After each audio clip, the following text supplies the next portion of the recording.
Hermanos, ¿qué tal? Buenas tardes. Bienvenidos a esta sesión de preguntas y respuestas. Gracias por estar aquí. Gracias por hacer el esfuerzo de venir. Sé que algunos de tan lejos para estar aquí con nosotros.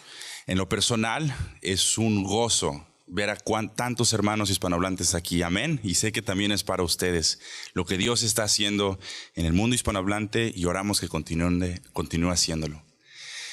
Vamos a estar aquí este tiempo con hombres que ustedes ya conocen. Quiero introducirlos brevemente para aquellos que aún no han escuchado de ellos. Primero tenemos, a Josías Grauman, de izquierda a derecha, mi izquierda a derecha.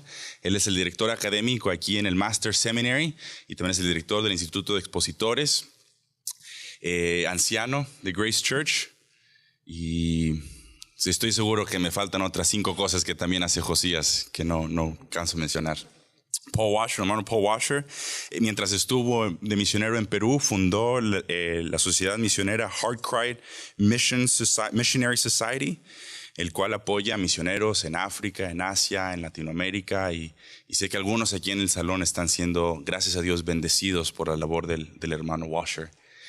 Y también, está también Miguel Núñez con nosotros. Él es pastor de la IBI, la Iglesia Bautista Internacional, allá en Santo Domingo, República Dominicana, y es también presidente y fundador del Ministerio Integridad y Sabiduría. Lo pueden encontrar en integridadysabiduría.org. Hermanos, gracias por estar aquí con nosotros. ¿Por qué no abrimos en una oración y nos vamos a las preguntas y las respuestas? Oremos. Padre, te damos gracias porque nos permites estar reunidos aquí esta tarde. Tú sabes, Dios, que nosotros somos hombres pecaminosos, que nada bueno tenemos, sino que tú nos has salvado por gracia. Gracias te damos, Padre, porque tú utilizas a lo más vil de este mundo para tu gloria y para tu honra. Te pedimos, Padre, que tu nombre sea glorificado en medio nuestro esta tarde, al estudiar más acerca de tu palabra y a nosotros crecer más y más en conocimiento tuyo. En el nombre de Jesús. Amén. Amén. Pues hermanos, tengo aquí algunas preguntas relacionadas con el tema de la conferencia. Estamos celebrando los 500 años de la Reforma y junto con ello nos estamos enfocando en una de las solas de la Reforma, solos Cristos, la gloria de Cristo y predicar a Cristo. Y nosotros sabemos que existen peligros amenazantes a la hora de que nosotros predicamos solamente a Cristo. Y nosotros lo hacemos en un contexto hispanohablante, el cual constantemente está atacado con diferentes movimientos, diferentes doctrinas. Mi pregunta abierta para los tres, dado el contexto hispanohablante en el que estamos, ¿cómo está siendo atacado Cristo en Latinoamérica?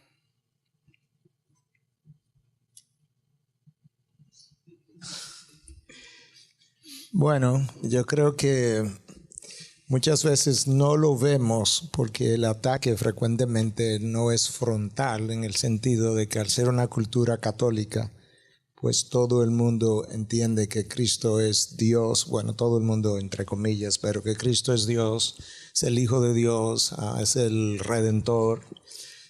Yo creo que el problema está cuando detrás de todo eso que se ve hay tantas otras cosas que sí representan una amenaza para la salvación solo en Cristo. Para comenzar, está la doctrina católica de por sí, lo mismo que se enseñó hace 500 años, en esencia, con pequeñas variantes, es lo que la Iglesia continúa enseñando hoy, una salvación que es en Cristo, que es por gracia, que es a través de la fe, pero eso no es suficiente. Entonces ahora tienes que agregar las obras, y a través de las obras también, o junto con las obras, los sacramentos de la iglesia. Y entonces ahora tenemos un Cristo más. Entonces en ese sentido el ataque a la persona de Cristo es más indirecto. Pero cada vez que el evangelio está en juego la persona de Cristo, porque en esencia el evangelio es Cristo. Y tenemos todo un movimiento herético del evangelio de la prosperidad.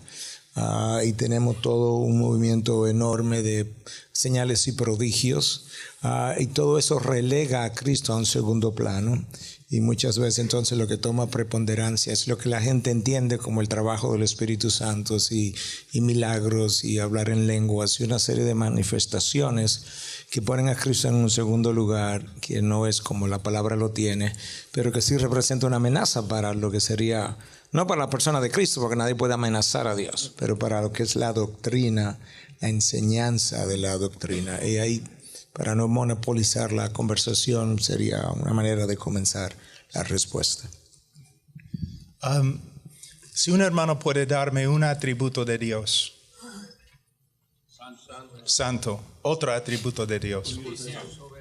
Soberano, justo. Ok. Mira, santo, justo, soberano. ¿Qué hemos dicho? De una forma no hemos dicho nada.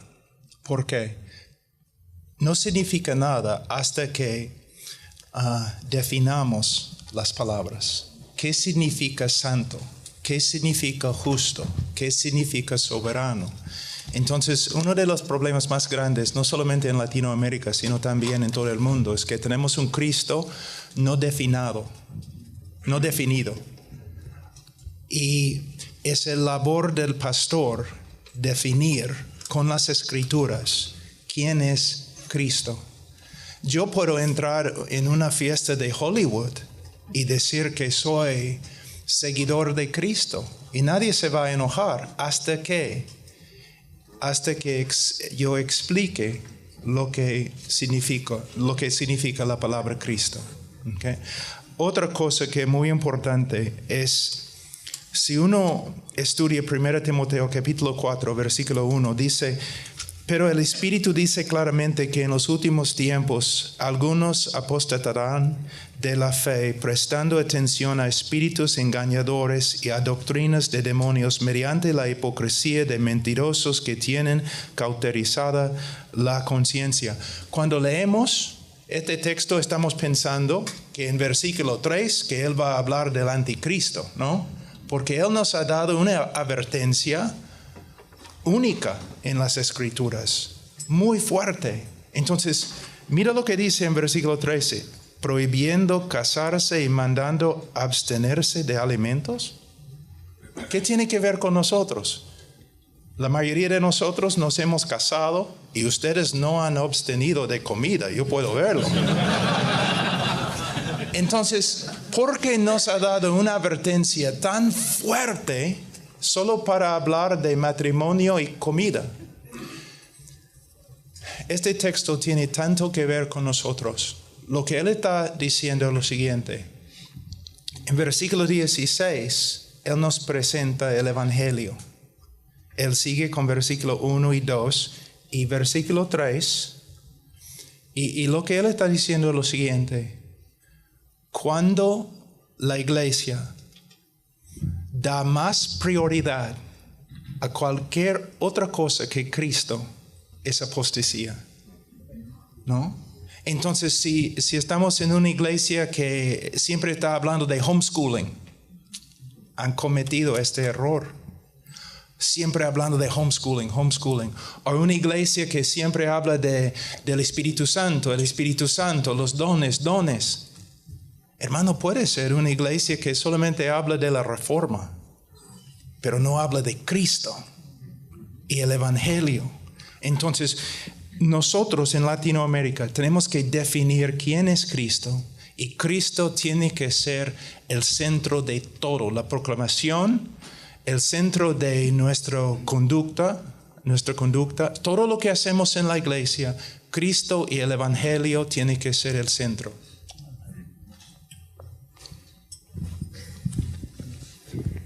Que creo que todos los hermanos vinieron para escuchar nuestras visitas. Pero tal vez solamente para corroborar lo que los hermanos han dicho, Pablo dice, examinar todo, retener lo bueno, absteneos de toda especie de mal. Y yo creo que por lo menos desde mi punto de vista, estando acá en Los Ángeles y viendo a los latinos venir acá, algo que muchas veces caracteriza a esos movimientos es una falta de discernimiento bíblico, ¿no? De que el error no es de tanto peligro para la persona que conoce las Escrituras. O sea, la persona que es como la gente de Berea y siempre escudriña la Escritura, siempre va a la Escritura. O sea, cuando alguien de los pentecostales de solo Jesús vienen y dice, o niegan la Trinidad, pues no va a ser como una amenaza tan fuerte. Pero la persona que no conoce su Biblia está mucho más expuesto a todo ese error. De que, o sea, a veces me sorprendo acá en las iglesias en Los Ángeles el tipo de error que hay y la forma en que supuestos cristianos entran y no ven ningún problema. O sea, entran en una iglesia y hay 50 personas, todos hablando en lenguas de manera simultánea, sin traducción, y dicen, bueno, el Espíritu Santo seguramente está trabajando ahí. Y dices, pero, o sea, ¿no tienes 1 Corintios 14 en tu Biblia? Como que no, es un falto de discernimiento, de que en las iglesias lo que se predica es el hombre, no se predica a Cristo, no se predica a Cristo desde las Escrituras, y por eso un falto de discernimiento, y estamos expuestos a cualquier error que nazca de cualquier parte. Claro, y exaltar a Cristo en nuestra iglesia es el verdadero Cristo, no un Cristo inventado. Estamos en la conferencia, estamos escuchando exaltar a Cristo, predicar a Cristo. Vamos a llegar a las iglesias el próximo domingo después de ese. ¿Qué cosas debemos incluir en nuestro ministerio, a lo mejor en nuestra vida propia, en nuestra predicación, para asegurarnos de que Cristo sí se esté predicando en nuestras iglesias?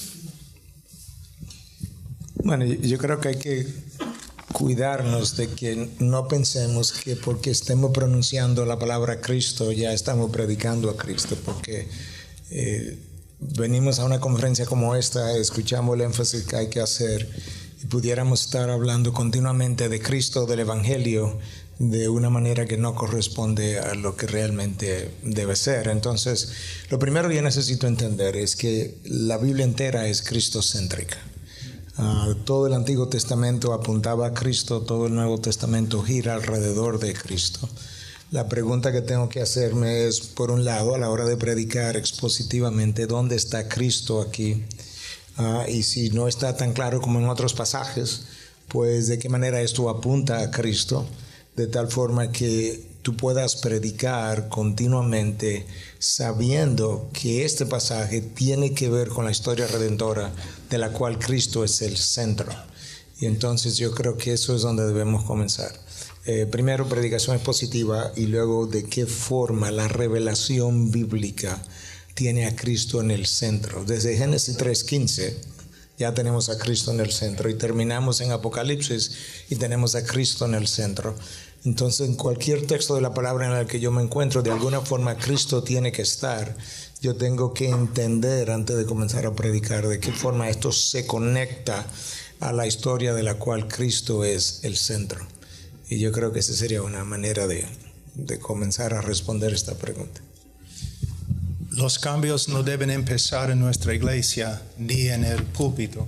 Los cambios deben empezar en nosotros y en nuestro estudio. Amén. Hermanos, tenemos que hacernos una pregunta muy importante. Quizás una pregunta que nos va a doler, pero ¿amamos a Cristo? Cuando leemos las Escrituras, ¿estamos buscando un sermón o estamos buscando a Cristo?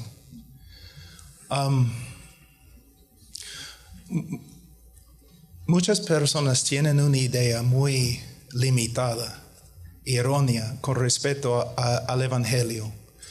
A veces voy a una iglesia y el pastor me dice, ¿qué vas a predicar? Y yo le digo, bueno, voy a predicar sobre el Evangelio. Ya, pero sabemos esto. Hermanos, ustedes van a estar en el cielo una eternidad y no van a, al final de una eternidad, ni van a haber comenzado a saber o comprender la gloria de Dios en el Evangelio de Cristo. Cuando yo salí del seminario, algunos profesores me preguntaron, ¿tú quieres quedarte aquí para hacer tu doctorado? Y yo le dije, bueno, quizás. ¿Qué quieres estudiar? El Evangelio. Y me dijeron, ya, pero muchas personas han escrito sobre el Evangelio. Entonces yo dejé el seminario porque yo quería estudiar el Evangelio. Yo tenía en ese entonces como 26 años. Ahora tengo 55 años. Yo no entiendo mucho acerca de la segunda venida. De verdad, no entiendo mucho. Pero puedo decir que yo he pasado más que 25 años estudiando un tema, el Evangelio de Cristo. He escrito, no para un libro, yo he escrito probablemente 2,000 páginas de notas sobre el Evangelio de Cristo. A veces personas me preguntan, oye, pero ¿por qué tienes tanta pasión? ¿De dónde viene el Evangelio de Cristo? Hace un año pasé como 9 meses solamente estudiando, a veces 3, 4, 5, 6, 10 horas al día, estudiando solamente Getsemaní. Ahí transformó mi vida. Entonces, ustedes no deben regresar a sus iglesias con un látigo, porque ellos no aman el Evangelio como deben. Ellos van a aprender a amar el Evangelio por medio de un pastor que tiene una pasión y un amor sincero para el Evangelio. Amén. Y predicar a Cristo. Ambos, los tres, han mencionado acerca de cómo un entendimiento erróneo de Cristo afecta la iglesia.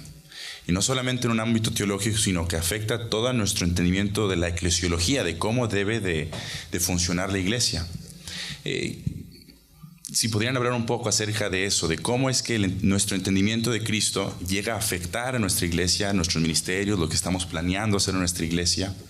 Porque es necesario tener un buen entendimiento de Cristo para poder llevar a cabo con eficacia y para la gloria de Dios el ministerio de la iglesia. Josías, ¿quieres empezar? Confirmando lo que dijo hermano Paul, creo que el punto fundamental es hacerlo yo, ¿no? y dar un buen ejemplo. Pero pensando un poco en el tema también de la reforma, yo creo que la mayoría de los historiadores están de acuerdo de que la pregunta clave de la reforma fue ¿quién es la cabeza de la iglesia? Y los reformadores contestaron la pregunta Cristo. Pero la pregunta que surge de esa pregunta es ¿cómo es que Cristo gobierna su iglesia? ¿Cómo es de que Cristo ejerce su autoridad sobre la iglesia? Y la respuesta es por medio de su palabra. Y eso es el tema que estamos tratando, de que o podemos predicar a nosotros mismos o podemos exaltar a Cristo. Son las dos opciones que hay. Y el problema es de que cuando predicamos nuestras ideas, cuando predicamos nuestras imaginaciones, si sea una iglesia con una tendencia más católica de reemplazar la palabra de Cristo con su tradición, o si sea una iglesia con tendencia más carismática que está reemplazando la palabra de Cristo con experiencia, con sus propias profecías y sueños, el resultado es igual. De que están tapando la boca de Cristo, quien tiene toda autoridad sobre su iglesia. Mi deber es dejar que Cristo hable a su pueblo. Mi deber es guiar a mi gente a ver a Cristo desde las Escrituras. Y hago esto obvio en mi vida, en mi estudio, y también desde el púlpito, en la consejería, en todo momento, mostrando a la gente lo que Cristo dice acerca de sí mismo en las Escrituras. Algo muy importante lo que el hermano dijo acerca de la palabra. Cristo gobierna la iglesia a través de su palabra. En 1 Timoteo, de nuevo, en capítulo 3, algo que es tan importante, en versículo 13,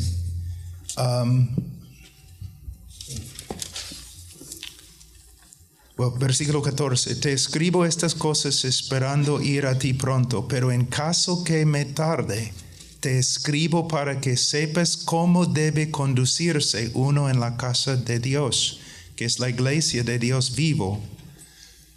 La iglesia pertenece a Cristo, es su iglesia, es su esposa. Tú y yo somos mayordomos, nada más. Y como mayordomos tenemos un deber: obedecer lo que está escrito, no hacer menos no hacer más. En Latinoamérica, como en el resto del mundo, uno de los problemas más grandes es que aún la reforma contemporánea no ha llegado a la eclesiología de la iglesia.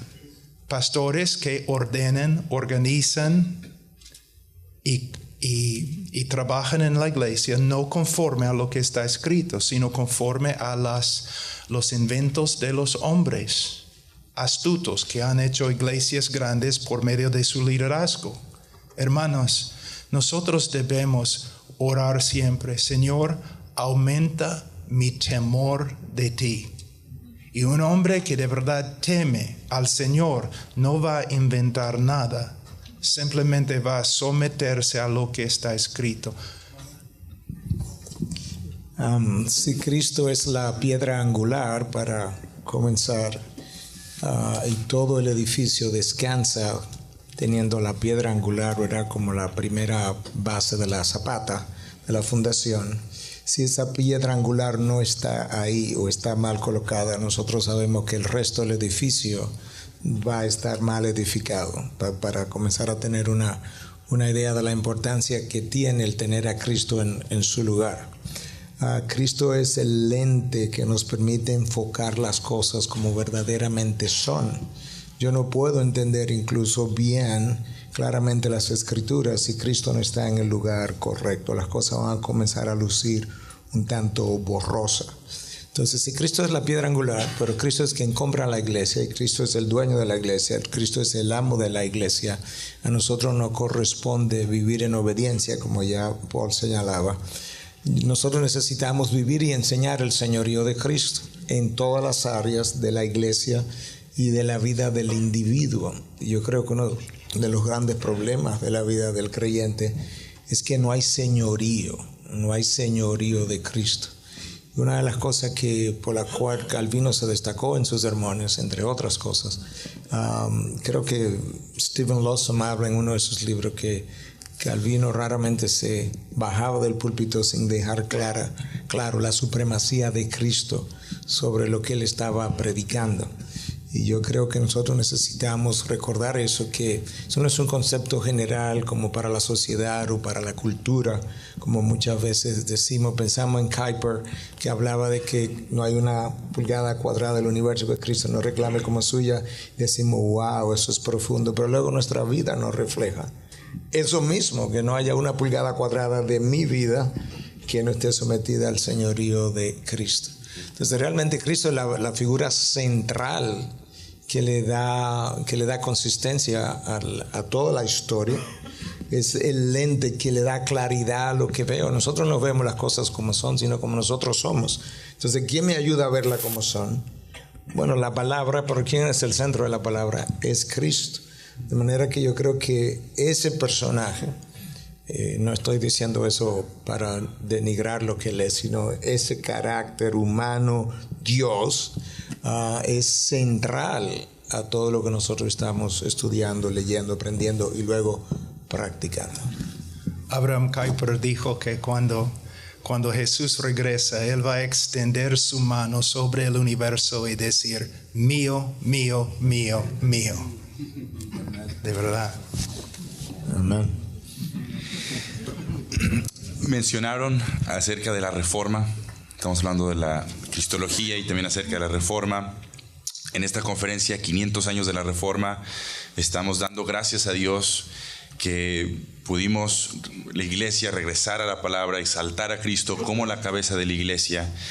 Y hablamos de hombres fieles que se dedicaron a que fuese exaltado Cristo, los reformadores y diferentes hombres después de ello. Miguel, tú mencionaste acerca de ellos en Latinoamérica Despierta, en el hecho de que nosotros debemos de buscar a Cristo y que se haga la reforma en nuestros países. Paul, tú has mencionado acerca de los puritanos y su devoción a Dios. Estos hombres a través de la historia, ¿qué debemos aprender de ellos hoy en día nosotros? Bueno, si hubo algo que los caracterizó a todos es su pasión por la palabra, porque el resto vino de eso. Yo no puedo tener pasión por Dios si yo no tengo pasión por la palabra donde yo descubro a Dios, donde yo veo a Dios. Es la palabra que me permite ver a un Dios grande, soberano, justo, hablando de los atributos que Paul mencionaba al principio, y donde yo me maravillo de eso. Ha habido ocasiones, el pastor no es aquí conmigo, no me deja mentir, que le he dicho a la iglesia varias veces, que a veces estoy estoy estudiando la palabra, y lo que estoy leyendo me parece tan extraordinariamente maravilloso, increíble, exciting, como dirían en inglés, que yo no sé qué hacer con el texto que tengo. En ocasiones he tomado la palabra, y he hecho esto, porque es como mi manera de expresar el amor por algo que para mí es como una joya. Haberlo visto, pasaje que quizás tú habías leído otras veces, que había predicado otras veces, pero el Espíritu de Dios le dio una mayor iluminación ese día, y tú dices, oh, wow. Pues ciertamente, como decía Paul, quizá pasemos la eternidad maravillándonos de la misma cosa que ya nos habíamos maravillado, en la medida en que Dios ilumina mi entendimiento de una mejor manera. Entonces, si hubo pasión por Dios en alguno de ellos, es porque ellos encontraron a ese Dios en este libro. Y este libro le mostró a Dios como Dios es hasta donde lo podían ver. Y eso los apasionó. Cuando pensamos en la Reforma, no pensamos mucho en España, pero hay una Biblia en España que para mí demuestra lo que era la Reforma. Se llama la Biblia del oso, y tiene un oso comiendo miel. Entonces, volviendo a la palabra de Dios, pero hay algo muy importante. La mayoría de los pastores y predicadores contemporáneos, ellos comienzan a escuchar de la Reforma por medio de las doctrinas de la gracia, ¿no? Por medio de la soberanía de Dios en la salvación. Entonces hay un problema. Muchos en el día de hoy, en Estados Unidos también, muchos jóvenes piensan que son hijos de la Reforma porque han adoptado una sola doctrina, calvinismo o la gracia soberana. Pero lo que tienes que entender es que el cimiento de la Reforma era la doctrina de sola escritura. Y no solamente decir que la Biblia es inspirada, sino también que la Biblia es suficiente. Porque de una forma la Iglesia Católica creía que la Biblia era inspirada, pero ellos no creían que la Biblia era suficiente. Entonces ellos tenían su tradición, y en tiempo la tradición llega a tener más importancia que la Biblia. Entonces, no somos hijos ni primos de la Reforma, si nosotros solamente hemos adoptado las doctrinas de gracia. De hecho, y ustedes me van a matar, pero de hecho, un arminiano puede ser más reformado que los calvinistas si él está estudiando la palabra y aplicando todo lo que la palabra dice a toda su vida. ¿Me entienden? Entonces lo que estoy diciendo es que cuando leo la Biblia o en mi vida, yo tengo que, mi evangelio es reformado, mejor palabra, bíblico, pero mi vida devocional, mi vida de oración, yo leo los puritanos, oro como los puritanos. ¿Me entienden, hermanos? Mi familia es reformada, mi familia es bíblica, ¿no? En la iglesia de Philip, hermano, ayúdame.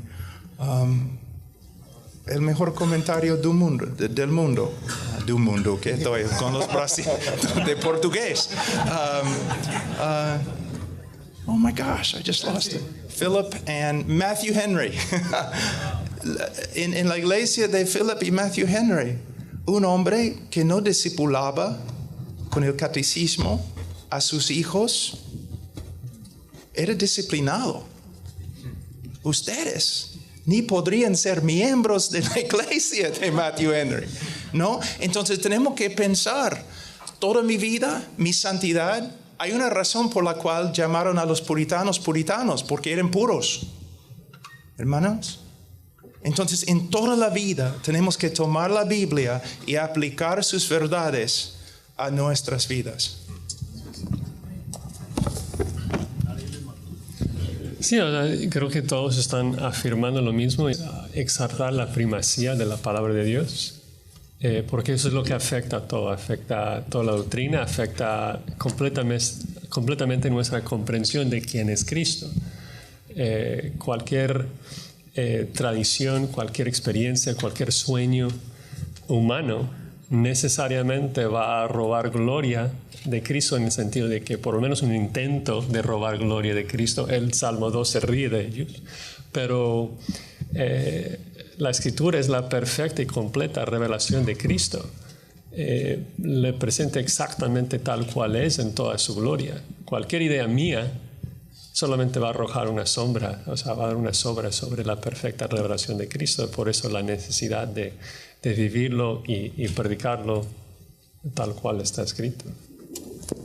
Yo creo que eso es importante recordarlo, porque con frecuencia asociamos la reforma solamente con el principio de la justificación por la fe.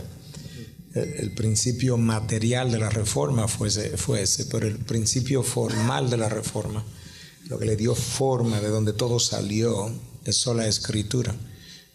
Sola Escritura, toda la autoridad, toda la inspiración, toda la suficiencia de la Escritura es lo que le da forma al resto del movimiento, y lo que reta, desafía y cambia a la iglesia y las sociedades fue sola Escritura, la autoridad de la palabra.